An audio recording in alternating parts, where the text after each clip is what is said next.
ચાલો મિત્રો, હવે આપણે જોઈશું ચોથા પાઠમાં એમ્પિયરનો સર્કિટનો નિયમ. ધોરણ 12 ચોથો પાઠ એમ્પિયરના સર્કિટનો નિયમ જણાવો.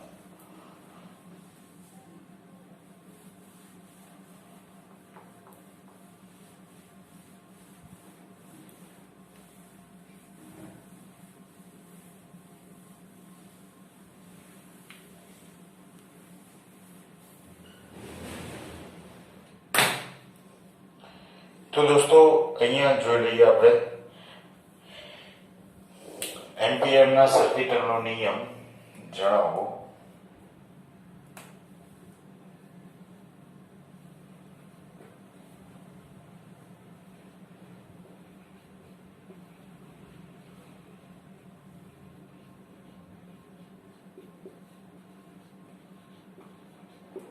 તો પહેલા તો એમ્પિયરના સર્કિટનો નિયમ શું કરે છે?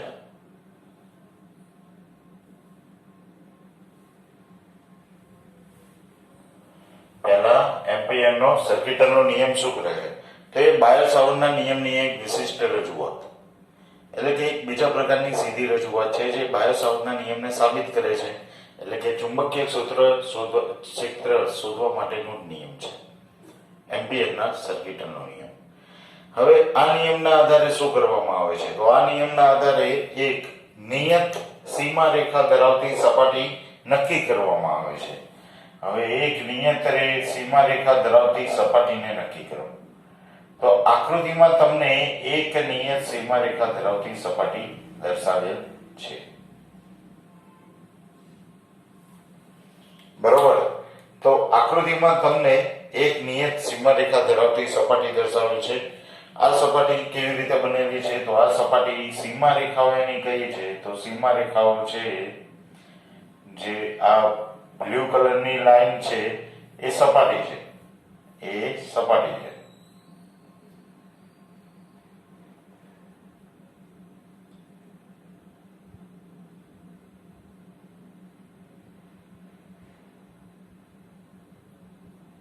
આ એક સપાટી છે. બ્લુ કલરની લાઈન જે દર્શાવે છે એ એક સપાટી દર્શાવે છે, અને જે રેડ કલરની લાઈન છે એ સીમા રેખા દર્શાવે છે. શું છે? તો સીમા રેખા દર્શાવે છે. આ બધી સપાટી એ શું દર્શાવે છે? સીમા રેખા.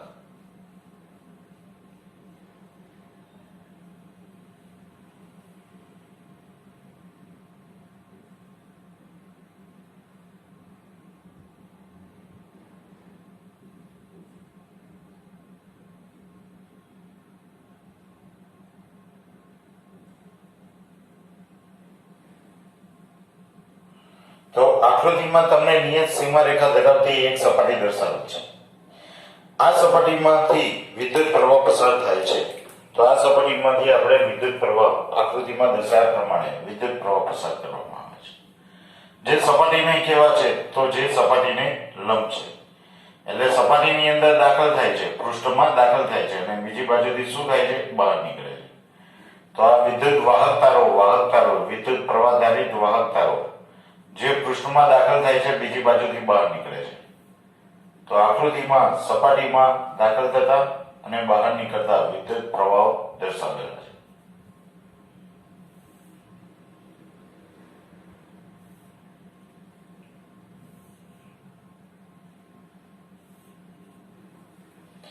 બરોબર? તો એ સપાટીને કેવા છે? તો લંબ સ્વરૂપે કે ગમે તે રીતે વિદ્યુત પ્રવાહો દાખલ થાય છે અને સપાટીમાંથી બહાર નીકળે છે. આમના દ્વારા ઉદ્ભવતું ચુંબકીય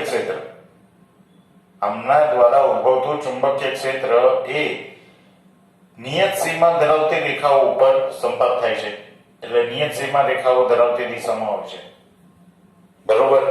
તો નિયત સીમા રેખા ધરાવતી સપાટી આકૃતિમાં દર્શાવેલ.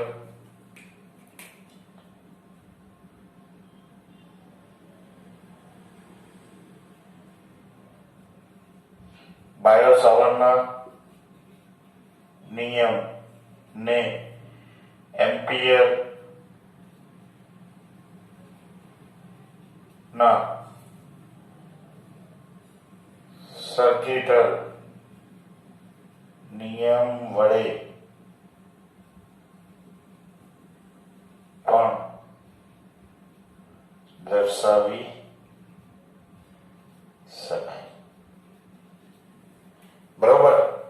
એમ્પિયરના સર્કિટલ નિયમ વડે થતી રજૂઆત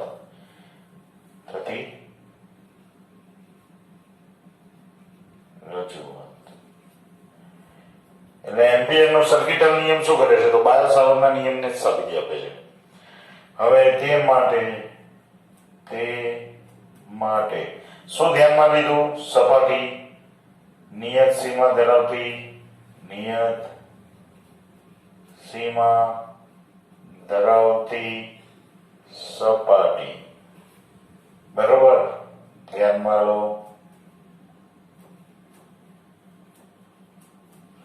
આ સપાટીમાંથી શું પસાર થાય? તો આ સપાટીમાંથી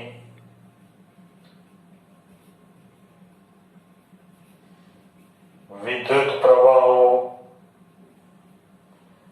પસાર થાય છે. હવે નિયત સીમા રેખાને કેટલા ડીએલ ખંડોમાં વિભાજિત કરો?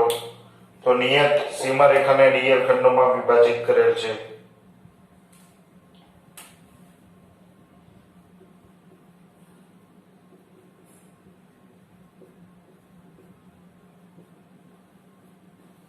ડીએલ સદિશ ધરાવતા ખંડોમાં વિભાજિત કરેલ છે. વાહક તારો દ્વારા વિદ્યુત પ્રવાહ આધારિત વાહક તારો દ્વારા ઉદ્ભવતા ચુંબકીય ક્ષેત્રો શું છે? તો આ ડીએલ ખંડો ઉપર સંપાત થાય છે. ડીએલ ખંડોની દિશામાં જ છે. તો વાહક વિદ્યુત પ્રવાહ આધારિત વિદ્યુત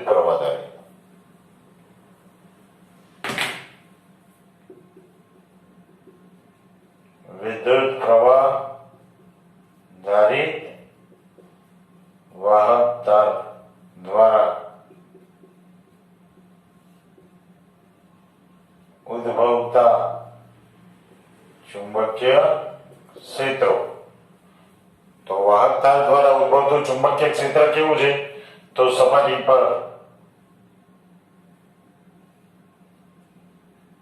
સપાટીના ખંડોને સ્પર્શે છે.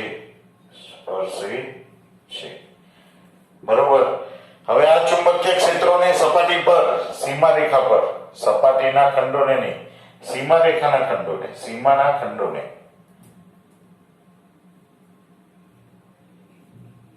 સીમારેખાના ખંડોને સ્પર્શે છે. બરોબર. હવે જો સીમારેખા પર ચુંબકીય ક્ષેત્ર અચળ ગણીએ તો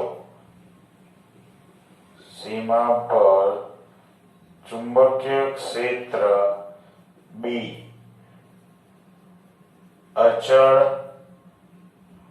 રહેતા સીમારેખાના ખંડ અને ચુંબકીય ક્ષેત્રના ગુણાકારોનો સમગ્ર સીમારેખા પરનો સરવાળો એમ્પિયરનો સર્કિટલનો નિયમ આપે. તો સીમા રેખા પરના ખંડો ડીએલ સદિશ અને ચુંબકીય ક્ષેત્ર બી સદિશ નો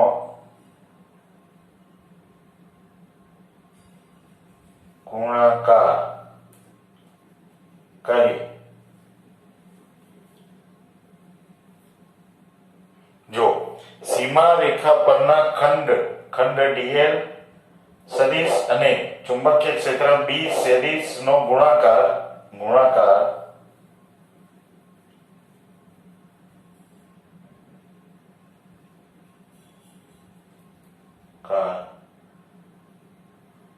કરવામાં આવે અને દરેક ખંડ માટે આવા ગુણાકારોનો સદિશ સરવાળો શેમાં પરિણમે? સંકલનમાં. દરેક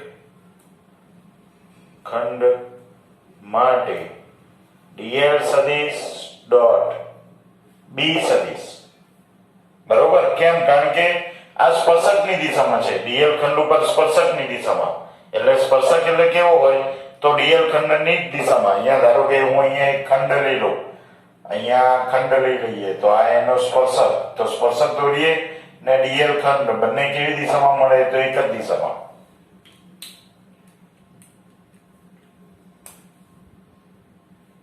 આ dl ખંડ લો, આ dl ખંડ અને અહીંયા સ્પર્શક b સદિશ બંને કેવા છે? એક જ દિશામાં. માટે ગુણાકાર કરવામાં આવે તો અહીંયા હું લખી દઉં કે ગુણાકાર કરીએ તો શું મળશે? તો ગુણાકાર કરવાથી b dl is equal to b સદિશ ડોટ dl સદિશ. બરોબર? હવે કેમ ડોટ ગુણાકાર લીધો? કારણ કે b dl ક્યારે મળે? તો b dl જ્યારે તેમની વચ્ચે અદિશ ગુણાકાર હોય ત્યારે. કેમ? કારણ કે બંનેની દિશા એક સમાન. બંનેની દિશા કેવી છે? એક સમાન. એટલે b dl cos 0. તો b dl cos 0, cos 0 નું મૂલ્ય કેટલું? 1. માટે b dl is equal to b dl સદિશ ડોટ dl સદિશ. અને આવા ગુણાકારનો હવે તો આપણે તો આ ખંડ ઉપર જ ખાલી ગુણાકાર કર્યો.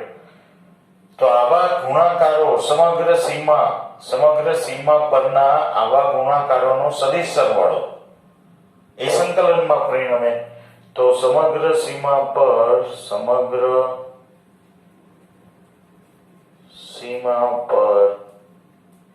આવા ગુણાકારોનો સદિશ સરવાળો શેમાં પરિણમે? સદિશ સરવાળો સંકલનમાં પરિણમે.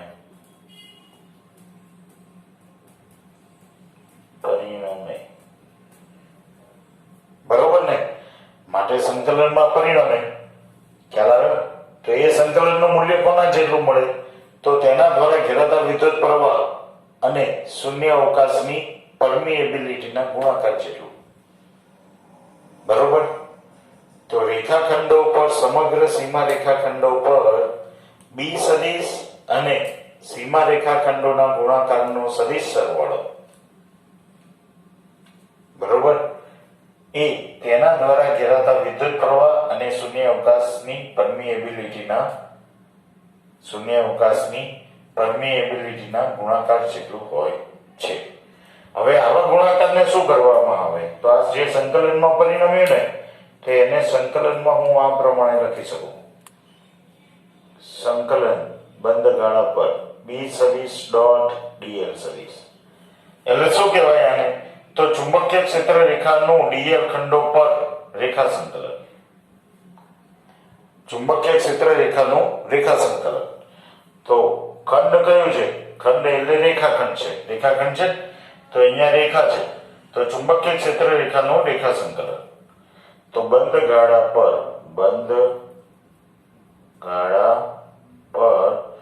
ચુંબકીય ક્ષેત્ર રેખાનું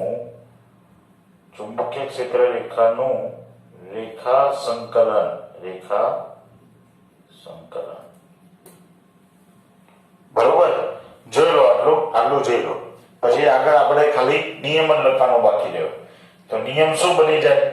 તો બંધ ગાળા પર ચુંબકીય ક્ષેત્ર રેખાનું રેખા સંકલન એ કોના જેટલું હોય? તો બંધ ગાળા પર ચુંબકીય ક્ષેત્ર રેખાનું રેખા સંકલન એ પરમિએબિલિટી કોની? શૂન્ય અવકાશની પરમિએબિલિટી અને કુલ વિદ્યુત પ્રવાહ એટલે સિગ્મા i ના ગુણાકાર જેટલું હોય છે. બરોબર? તો તમે પેલા આટલું જોઈ લો, પછી આ અહીંયા સેન્ટેન્સમાં લખી દઉં.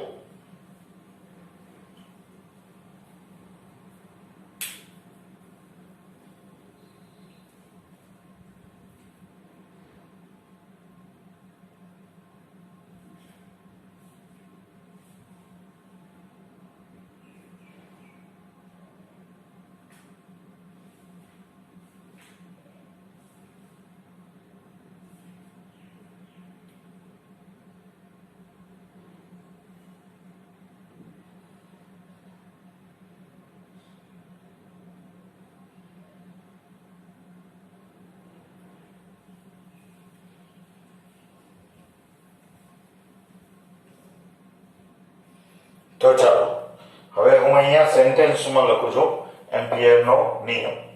હવે એમ્પિયરનો નિયમ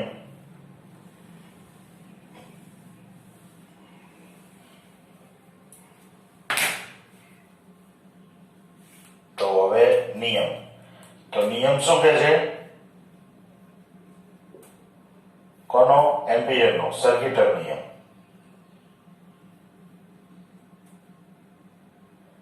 બરોબર. તો સર્કિટરનો નિયમ શું કહે છે કે ચુંબકીય બંધ ગાળા પર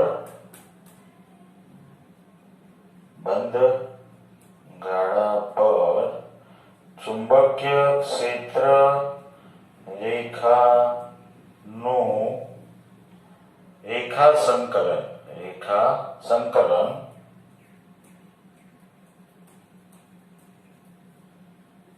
એ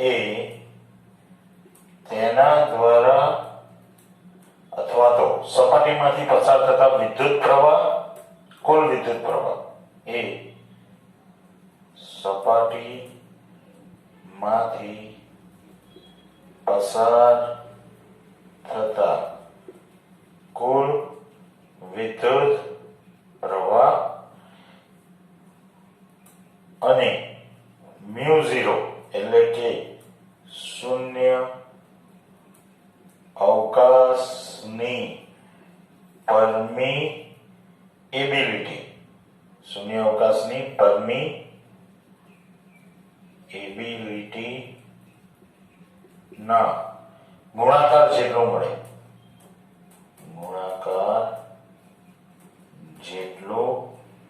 મળે. બરોબર ને? આ સૂત્ર ઉપરથી અથવા તમારી ચોપડી પ્રમાણે લખીએ તો સપાટી પરનું સંકલન ચોપડી પ્રમાણે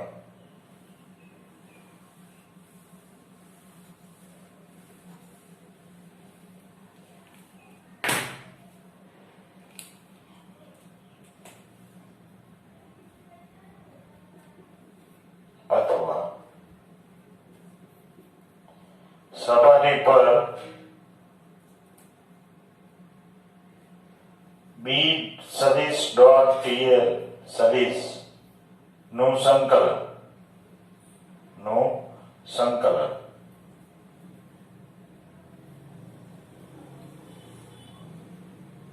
સપાટીમાંથી પસાર થતા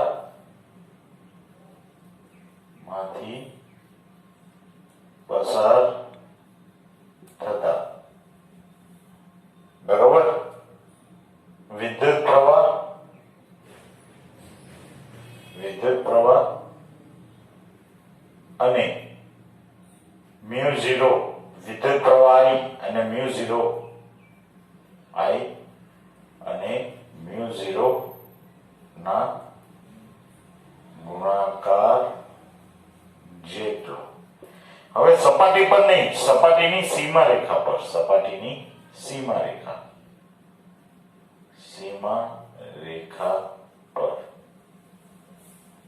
બરોબર. સપાટીની સીમા રેખા પર B સદિશ ડોટ dl નું સંકલન સપાટીમાંથી પસાર થતા વિદ્યુત પ્રવાહ અને શૂન્યાવકાશની પરમિએબિલિટીના ગુણાકાર જેટલું. તો આ શું છે? તો આ તમને એમ્પિયરનો સર્કિટરનો નિયમ આપે છે. બરોબર ને? હવે ખાસ ધ્યાનમાં રાખો કે સપાટીમાં હવે મારે અહીંયા જે I આવે છે એ શું છે? તો I છે એ કુલ વિદ્યુત પ્રવાહ છે. I એ શું છે? કુલ વિદ્યુત પ્રવાહ. તો કુલ વિદ્યુત પ્રવાહ એટલે તો એ ક્યાં રહે? કે જો સપાટીમાંથી પસાર થતા વિદ્યુત પ્રવાહો જુદી જુદી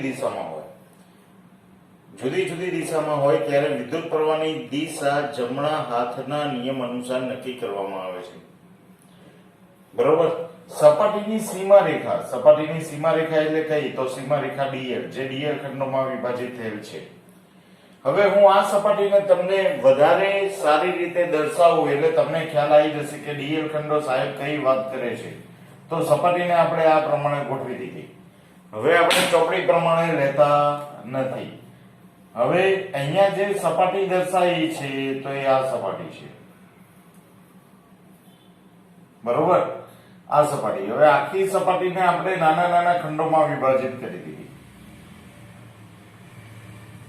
સપાટીની સીમારેખા જે હતી, સપાટીની સીમારેખા એને શું કરી દીધું, નાના નાના ખંડોમાં વિભાજિત કરી દીધી, dl જેટલા ખંડોમાં. તો આપણે આ dl ખંડોની વાત કરીએ છીએ. તો સપાટીને નાના નાના ખંડોમાં વિભાજિત કરવામાં આવે અને ખંડો જે દિશામાં હોય તે દિશામાં આંગળીઓને, જમણા હાથની આંગળીઓને વાળવામાં આવે. તો ધારો કે ખંડો કઈ બાજુ જાય છે, તો ખંડો આ દિશામાં છે, અંદર જતી દિશામાં. તો જમણા હાથની આંગળીઓ હું વાળું તો અંગૂઠાની દિશાના વિદ્યુત પ્રવાહો ધન ગણવા, એનાથી વિરુદ્ધ દિશાના વિદ્યુત પ્રવાહોને ઋણ ગણવાના અને એમનો બેઝિક સરવાળો કરો એટલે સિગ્મા આઈ મળે. એટલે આ વિદ્યુત પ્રવાહ આપણને મળી જાય, કુલ પ્રવાહ. બરોબર. તો આ dl ખંડો છે, આ dl ખંડો છે. ના આ દિશામાં ચુંબકીય ક્ષેત્ર છે. dl ખંડોને સ્પર્શકની દિશામાં ચુંબકીય ક્ષેત્ર છે.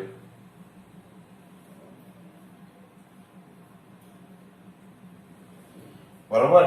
dl ખંડોને સ્પર્શકની દિશામાં ચુંબકીય ક્ષેત્ર છે. તો આ પ્રમાણે આપણે રેખાખંડોની દિશામાં જમણા હાથના આંગળીઓને વાળીએ ત્યારે અંગૂઠાની દિશામાં મળતા વિદ્યુત પ્રવાહોને ધન ગણવા. તો આ પ્રમાણે જમણા હાથના અંગૂઠાના નિયમનો ઉપયોગ કરીને વિદ્યુત પ્રવાહો, કુલ વિદ્યુત પ્રવાહ ગણી શકીએ છીએ. બરોબર.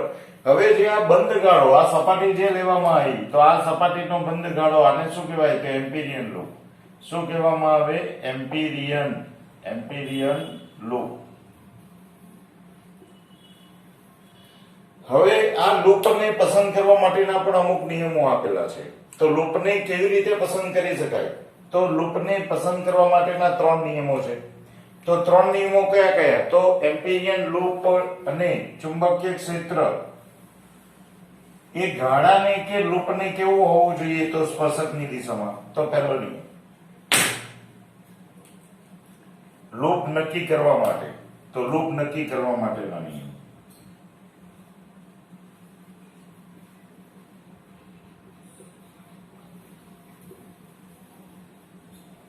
પહેલું, ચુંબકીય ક્ષેત્ર એ કેવું હોવું જોઈએ? તો ચુંબકીય ક્ષેત્ર B સદિશ એ ગાળા અથવા તો લૂપને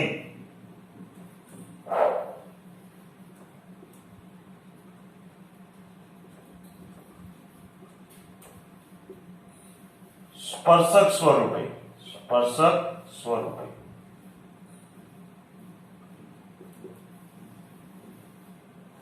બે. બરોબર. ચલો, સ્પર્શક સ્વરૂપે ના હોય તો ચુંબકીય ક્ષેત્ર કેવું હોવું જોઈએ? તો લૂપને લંબ અથવા લૂપને લંબ.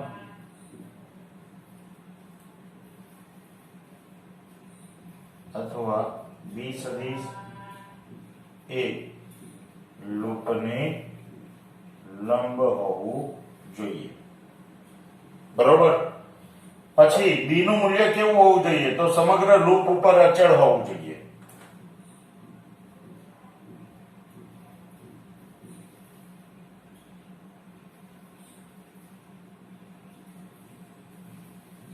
મૂલ્ય અચળ.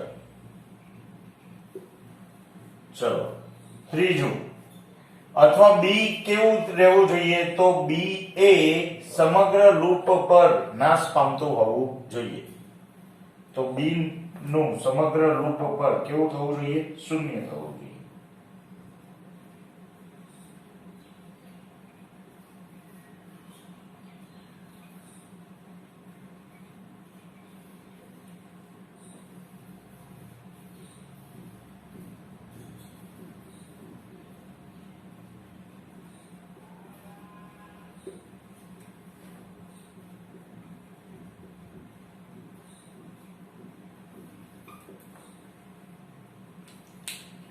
હવે એમ્પિયરનો સર્કિટનો નિયમ સમમિતિ ધરાવતા તંત્રો માટે સરળતાથી લાગુ પાડી શકાય છે. એમ્પિયરનો સર્કિટનો નિયમ સમમિતિ ધરાવતા તંત્રો માટે સરળતાથી લાગુ પાડી શકાય છે.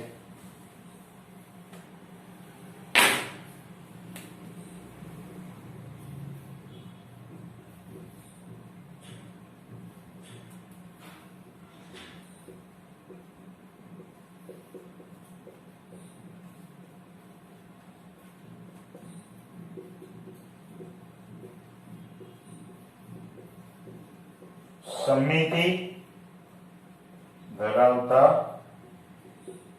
તંત્રો માટે સરળતાથી લાગુ પાડી શકાય. ધારો કે L લંબાઈના લૂપ માટે, હવે L લંબાઈના લૂપ માટે ચુંબકીય ક્ષેત્ર કેટલું મળે? તો જો લૂપની લંબાઈ L હોય તો, જો લૂપની લંબાઈ L, કેવું? કેપિટલ L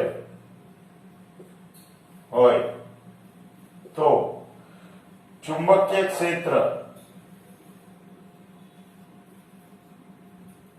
એમ્પિયરના સર્કિટલના નિયમનો ઉપયોગ કરી ચુંબકીય ક્ષેત્ર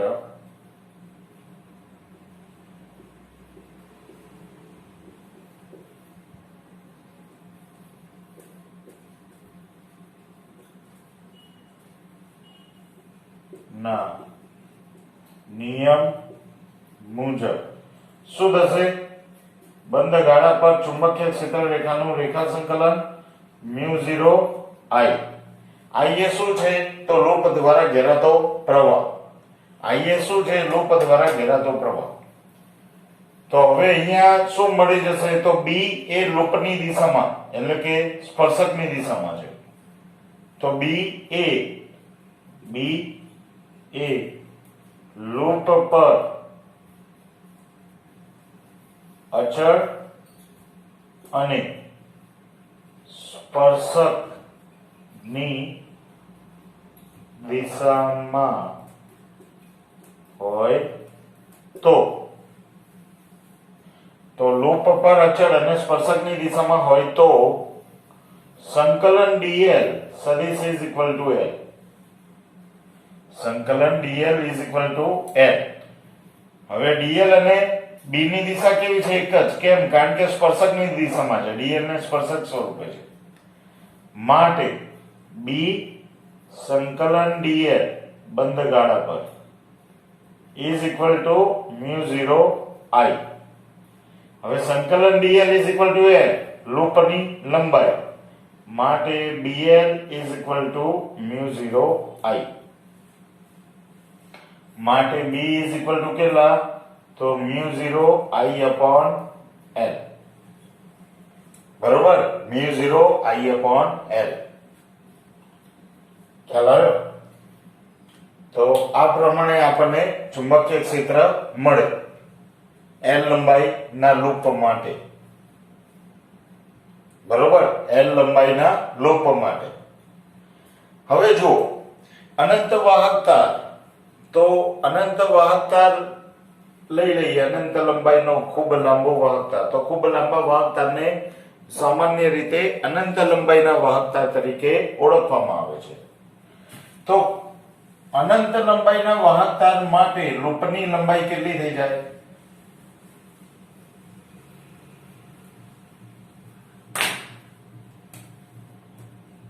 તો અનંત લંબાઈના વાહકતાથી r અંતરે ચુંબકીય ક્ષેત્ર એમ્પિયરના સર્કિટલના નિયમની મદદથી શોધી શકાય. એમ્પિયરના સર્કિટલના નિયમ મુજબ શોધી શકાય. બરોબર? હવે કેવી રીતે શોધી શકાય છે તો એ જોઈ લઈએ. પહેલા તમે આટલું જોઈ લો.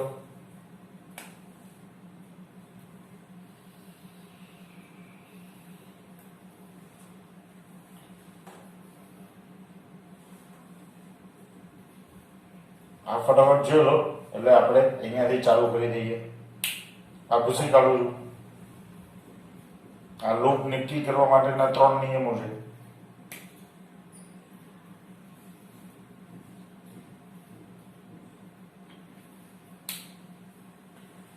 તો જો હવે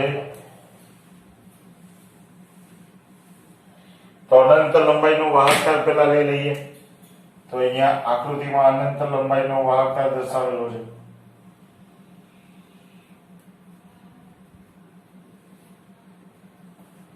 તો શું કરીશું? તો તેનાથી આર અંતર લઈ લઈએ. હવે બંને છેડા કેવા છે? અનંત છે. તો આર અંતરે આવેલા પી બિંદુ આગળ મારે ચુંબકીય ક્ષેત્ર શોધવું છે. તો પી માંથી પસાર થતો એક લૂપ વિચારો.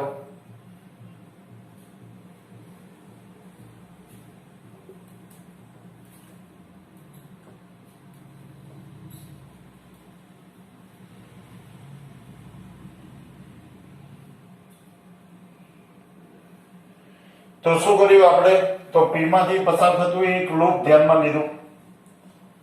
હવે લૂપ એ શું છે? તો વાહકતાના સમતલને લંબ સમતલમાં છે. વાહકતાને લંબ સમતલમાં છે લૂપ. બરોબર. આમાંથી I જેટલો વિદ્યુત પ્રવાહ પસાર થાય છે. હવે આ લૂપને નાના નાના dl ખંડોમાં વિભાજિત કરો. તો લૂપને નાના નાના dl ખંડોમાં વિભાજિત કર્યો. હવે તારને આપણે કેવા ગણીએ? તો અક્ષ તરીકે ગણીએ. તો અક્ષ તરીકે ગણવામાં આવે તો લૂપના દરેક બિંદુએ ચુંબકીય ક્ષેત્રનું મૂલ્ય કેવું મળે? અચળ. અને કઈ દિશામાં? તો લૂપના દોરેલા સ્પર્શકની દિશામાં, એટલે dl રેખાખંડોની દિશામાં. બરોબર. તો દરેક બિંદુએ ચુંબકીય ક્ષેત્ર એ સ્પર્શકની દિશામાં હોય છે, તેમજ તેનું મૂલ્ય અચળ હોય. ખ્યાલ આવ્યો? હવે ચાલો આના માટે સર્કિટલનો નિયમ લાગુ પાડીએ. તો સર્કિટલનો નિયમ લાગુ પાડવું એટલે કેટલા થાય? તો B સદિશ ડોટ dl સદિશ is equal to μ0I, જ્યાં I એ લૂપ દ્વારા ઘેરાતો પ્રવાહ. આને કયો કહીશું? તો આને એમ્પિરિયન લૂપ કહેવાય.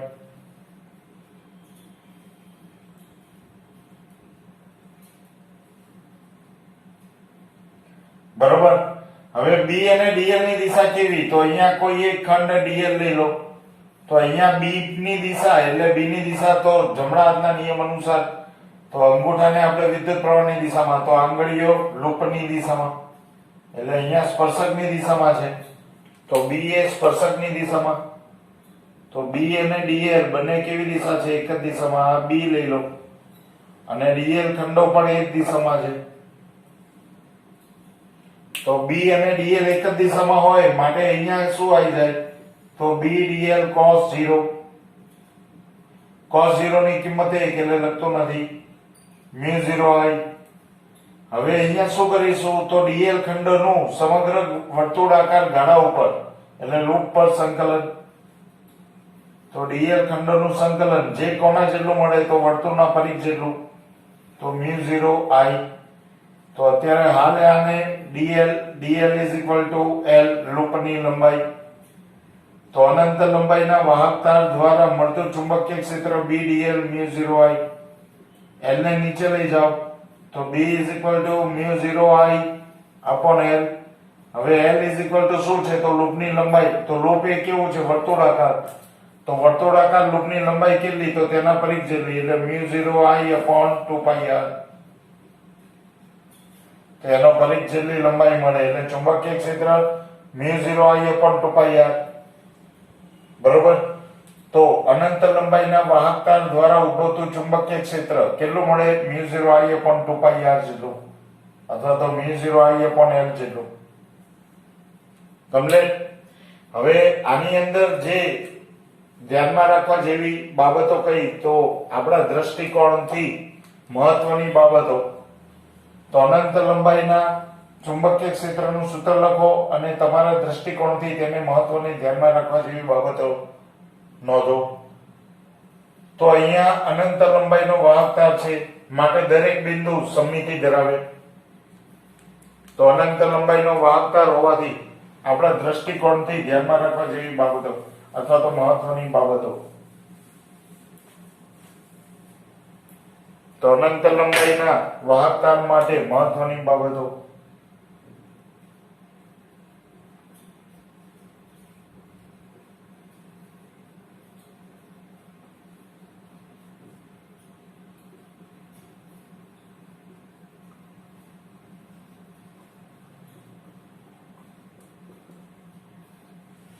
એક, તો અનંત લંબાઈના વાહક તારથી દરેક બિંદુ સમમિતિ છે, સમમિતિ ધરાવે છે. અનંત લંબાઈના વાહક તાર માટે દરેક બિંદુ સમમિતિ ધરાવે.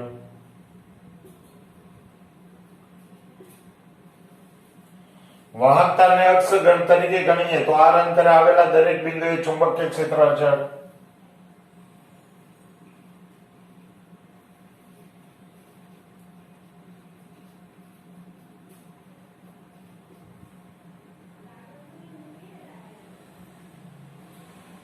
વાહકતાથી r અંતરે ચુંબકીય ક્ષેત્ર અચળ. અચળ અને સ્પર્શકની દિશામાં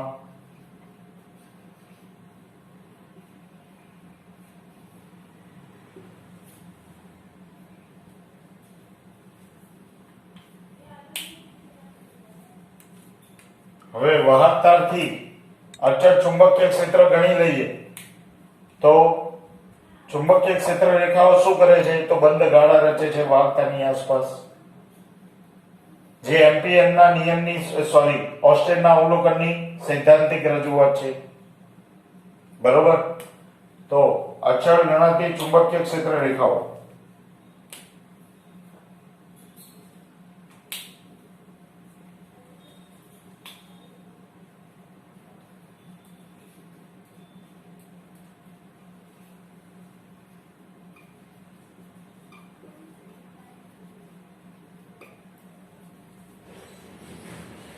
એ શું કરે છે તો વાહકતાની આસપાસ અચળ ચુંબકીય ક્ષેત્રોના લૂપો રચે છે. બરોબર. તો અચળ ગણાતી ચુંબકીય ક્ષેત્ર રેખાઓ વાહકતાની આસપાસ અચળ ચુંબકીય ક્ષેત્રના બંધ ગાળાઓ રચે. બરોબર ને.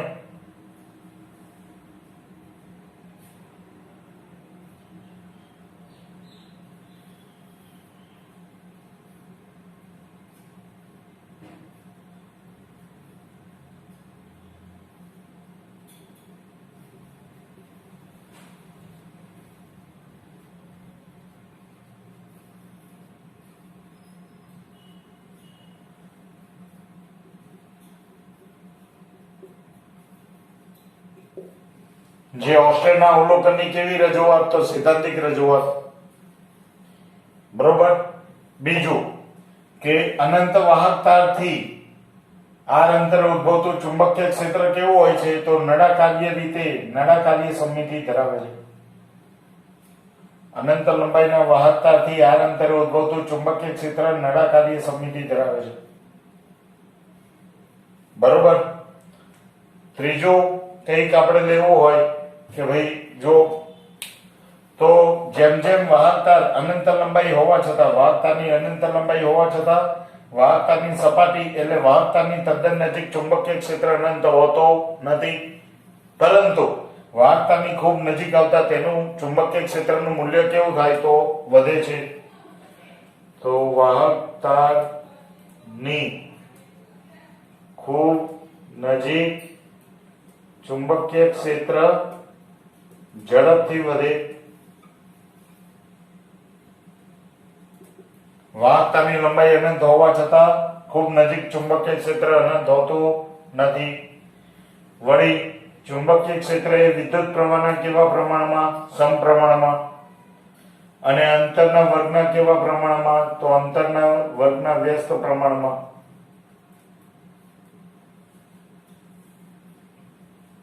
અનંત લંબાઈના વાહક તારથી અંતરના વ્યસ્ત પ્રમાણમાં હોય છે. બરોબર. તો આપણે આ પ્રમાણે લખી શકીએ મહત્વની બાબતો. તો આ બધી આપણા દ્રષ્ટિકોણે મહત્વની બાબતો છે. જો અહીંયા બી ચલે છે I અને બી ચલે છે 1/r. એટલે જેમ જેમ વાહકતાથી દૂર જઈએ તેમ તેમ ચુંબકીય ક્ષેત્ર કેવું થતું જાય છે તો જેમ જેમ વાહકતાથી દૂર જઈએ તેમ તેમ ચુંબકીય ક્ષેત્ર ઘટતું જાય છે. બરોબર. વાહકતાની આજુબાજુ ચુંબકીય ક્ષેત્રની દિશા જમણા હાથના અંગૂઠાના નિયમ અનુસાર જાણી શકીએ. તો વાહકતાની આજુબાજુ ચુંબકીય ક્ષેત્રની દિશા જમણા હાથના અંગૂઠાના નિયમ અનુસાર જાણી શકાય. ખ્યાલ આવે? તો હવે એ અંગૂઠો કઈ બાજુ રાખવાનો? તો વાહકતાની દિશામાં. તો આંગળીઓ ચુંબકીય ક્ષેત્રની દિશા આપે. જોઈ લો.